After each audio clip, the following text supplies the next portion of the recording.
ସେଦିନ ସକାଳୁ ସକାଳୁ ମଦନା ମୋହିନୀକୁ ପଚାରୁଛି, ଆରେ ମୋହିନୀ, ତୁ ତ ରାତି ସାରା ବି ଶୋଇନୁ, ସକାଳେ ବି ବସିଛୁ, କଥା କ'ଣ କ'ଣ ହେଇଛି କି? ମଦନା ମତେ ଜଣା ଅଛି ତାର କ'ଣ ଟେନସନ ଅଛି। ତା ଭାଇକୁ ପଇସା ଫେରେଇବାର ଅଛି ନା। ଆରେ ଦେଇଦେବା ନା ଭାଇର ପଇସା 2 ମାସ ପରେ, ଟେନସନ କାହିଁକି ନଉଛ? ମୁଁ କଥା ହେଇଯାଉଛି ଭାଇଙ୍କ ସହ। ମଦନା ତା ଶଳାକୁ ଫୋନ ଲଗାଉଛି, କିନ୍ତୁ କୌଣସି କାରଣରୁ ତାଙ୍କ ଶଳା ଫୋନ ଉଠଉନାହାନ୍ତି।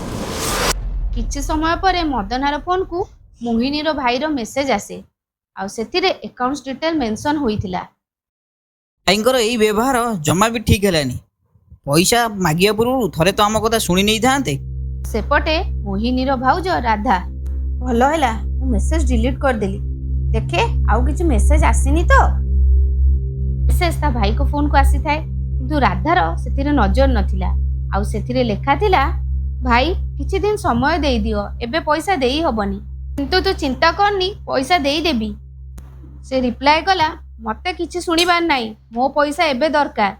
ମୋହିନୀ ତା ମୋବାଇଲରେ ତା ଭାଇର ମେସେଜ ଦେଖି କାନ୍ଦିବାକୁ ଲାଗିଲା।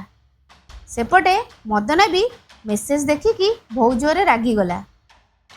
ମୋହିନୀ, ତମ ଚୁଡ଼ି ଦେଲ। କ'ଣ ପାଇଁ? ମୋ ଚୁଡ଼ି ନେଇ ତମେ କ'ଣ କରିବ?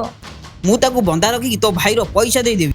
ମୋହିନୀ ବି ତା ସ୍ୱାମୀର କଥା ମାନିକି ତା ଚୁଡ଼ିକୁ ବନ୍ଧା ପକାଇବା ପାଇଁ ଦେଇଦେଲା, ଏବଂ ସେ ଯାହା ପଇସା ଆସିଲା ସେଥିରେ ସେ ତା ଭାଇକୁ ସେ ପଇସା ସୁଝିଦେଲା। ତାପରେ ଦେଖିଲ, ମୁଁ ନ କହିଥିଲେ ଏମାନେ ଜମା ବି ପଇସା ଦେଇନଥାନ୍ତେ। ହଁ ହେଇଥାଇପାରେ, ପଇସା କୋଉଠି ଆରେଞ୍ଜ ହେଇଯାଇଥିବ, ଦେଇଥିବେ। ଓକେ ଠିକ୍ ଅଛି, ମୁଁ ତାଙ୍କ ସହିତ ଫୋନରେ କଥା ହେଇଯିବି। ଅଫିସରୁ ଆସିକି ଟିକେ କାମରୁ ଫ୍ରି ହେଇସାରିଲା ପରେ ମୋହିନୀର ଭାଇ ମୋହିନୀକୁ ଫୋନ ଲଗାଉଛି। ମୋହିନୀ ବି ତା ଭାଇର ଫୋନ ଉଠଉନି। କ'ଣ ହେଇଛି? ଫୋନ୍ କାହିଁ ଉଠଉନି? କ'ଣ ହେଇଛି କି? ତା ଶାଶୁକୁ ଫୋନ୍ କଲେ ଜଣା ପଡ଼ିବ। ମୋହିନୀର ଭାଇ ମୋହିନୀର ଶାଶୁକୁ ଫୋନ ଲଗାଉଛି, କେମିତି ଅଛି ପୁଅ, ପଇସା ମିଳିଗଲା ନା? ହଁ ପଇସା ମିଳିଯାଇଛି, କିନ୍ତୁ ମୁଁ ତାର ଖବର ବୁଝିବା ପାଇଁ ଫୋନ୍ କରିଥିଲି। ବିଚାରୀ ଶେଷରେ ତାର ମାଆର ସନ୍ତକକୁ ବନ୍ଧା ପକାଇ ତ ପଇସା ଫେରେଇ ଦେଇଛି। ସେଇ ଚୁଡ଼ି ପାଇଁ ବହୁତ ତା ମନ ଖରାପ ଅଛି। କିନ୍ତୁ ମୋର ଏବେ ପଇସାର କିଛି ଅର୍ଜେଣ୍ଟ ତ ନଥିଲା। ମୋହିନୀର ଶାଶୁ ଫୋନ କାଟିଦେଲେ। ସେପଟେ ମୋହିନୀର ଭାଇର ମନ ଜମା ଭଲ ଲାଗିଲା ନାହିଁ। ବାପା ମା ଗଲା ପରେ ସେ ତା ଭଉଣୀକୁ ନିଜ ଝିଅ ଭଳି ପାଳିଥିଲା। ଆ ଭିତରେ ଏସବୁ ତା ସ୍ତ୍ରୀର ଚାଲ ବୋଲି ସେ ବୁଝି ଯାଇଥିଲା। ଘରକୁ ଆସିଲା, ଦେଖିଲା ସାମ୍ନାରେ ତା ଶଳା ବସିଛି। ଆରେ ଆରେ ରେ ଭାଇନା, ନମସ୍କାର, କେମିତି ଅଛନ୍ତି? ଆଉ ସବୁ ଭଲ? ମୁଁ ତ ବଢ଼ିଆ ଅଛି, କିନ୍ତୁ କହ କାହିଁକି ଆସି? ଦେଇ ଡାକିଥିଲେ ତ, କାମ ଆରମ୍ଭ କରିବାର ଅଛି ତ, ଟିକେ ପଇସା ଦରକାର ଥିଲା ତ। ହେଇ ତମେ ଆସିଗଲଣି? କଥା କ'ଣ କି, ମୋ ଭାଇକୁ କିଛି ପଇସା ଦରକାର ଥିଲା। ତମକୁ ଯୋଉ ମୋହିନୀ ପଇସା ପଠେଇନି, ସେ ପଇସା ଦବ ତ?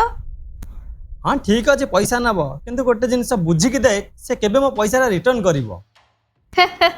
ସିଏ କୋଉଠୁ ପଇସା ଆଣିବ ଯେ ପଇସା ଫେରେଇବ ତମକୁ? ଏବେ ତ ସେ ବିଜନେସ ଷ୍ଟାର୍ଟ କରିବ, ପଇସା ତ ମୁଁ ଦଉଛି, ତମେ କାହିଁ ଏତେ ଟେନସନ ନଉଛ ଯେ? ଓହୋ ଏମିତି କି? ତାହେଲେ ଗୋଟେ କାମ କର, ବେକର ଯୋଉ ହାରଟା ପିଞ୍ଚ ତାକୁ ବିକିକି ତ ଭାଇକି ପଇସା ଦେଇଦିଅ।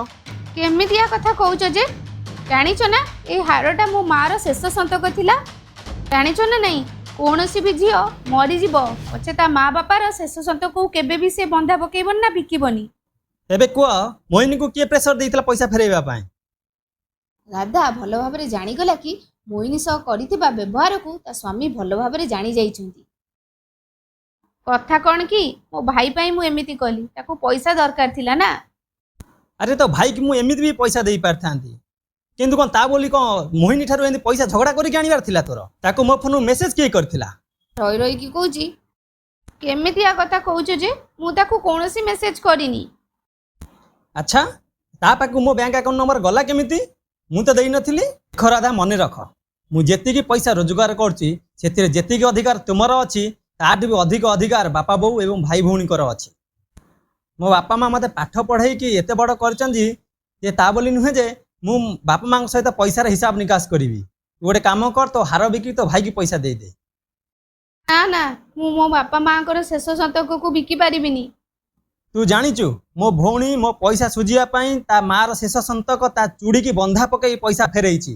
ରାଧାକୁ ରିଅଲାଇଜ୍ ହେଇଯାଇଥିଲା କି ସେ କ'ଣ ମୋହିନୀ ସହ ଭୁଲ କରିଛି। ସେ ଯାଇ ଚୁଡ଼ିକୁ ମୁକୁଳେଇକି ମୋହିନୀ ହାତରେ ପିନ୍ଧେଇ ଦେଲା। ମୋହିନୀ, ଆମକୁ କିଛି ବି ପଇସା ଦରକାର ନାହିଁ। ଯେତେବେଳେ ତୁ ଖୋଜିବୁ ତୋ ଭାଇ ସବୁବେଳେ ତୋ ପାଖରେ ଠିଆ ହବ। ମତେ କ୍ଷମା କରିଦେ। ମୋହିନୀ ତା ଭାଉଜକୁ କ୍ଷମା କରିଦେଲା।